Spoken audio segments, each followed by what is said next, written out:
平時呢，我係好中意提醒嗰啲年青人喺自己嘅生命仲未定型之前，例如自己嘅事業仲未穩定，或者係仲未組織家庭之前呢，就千祈唔好去養寵物，因為實在眼見有太多 couple 使分手或者係需要 relocate 去外州嘅時候，佢哋嗰啲寵物通常呢係會第一個被犧牲嘅。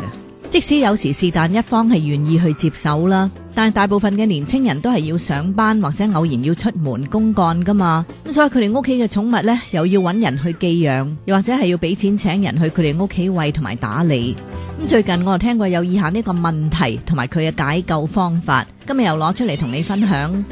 有個男仔啊 A 君，因為要出門公幹成個禮拜，於是佢就揾佢嘅朋友啊 B 君寄養佢嗰兩隻貓。咁 B 君雖然係應承咗，但係其實佢屋企自己都已經有隻貓，於是就好擔心呢三隻貓走埋一齊嘅時候會不和，怕自己嗰隻地頭蟲會唔歡迎暫住嘅來賓，怕喺自己翻工嘅時候，假使屋企裏頭真係搞出六國大封相有血案咁咪弊。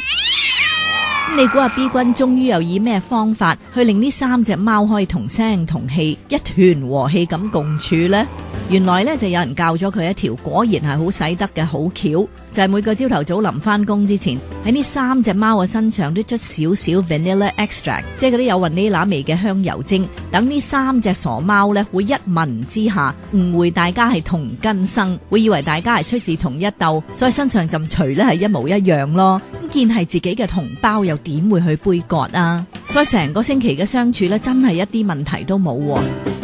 假使你都想加和萬事興，話唔定下次喺 family gatherings 裏邊，你都可以試下喺自己嘅老婆同埋阿媽身上灑幾滴香油精，就當係辟下邪，睇下可唔可以幫佢哋下下火，令大家可以融合相處。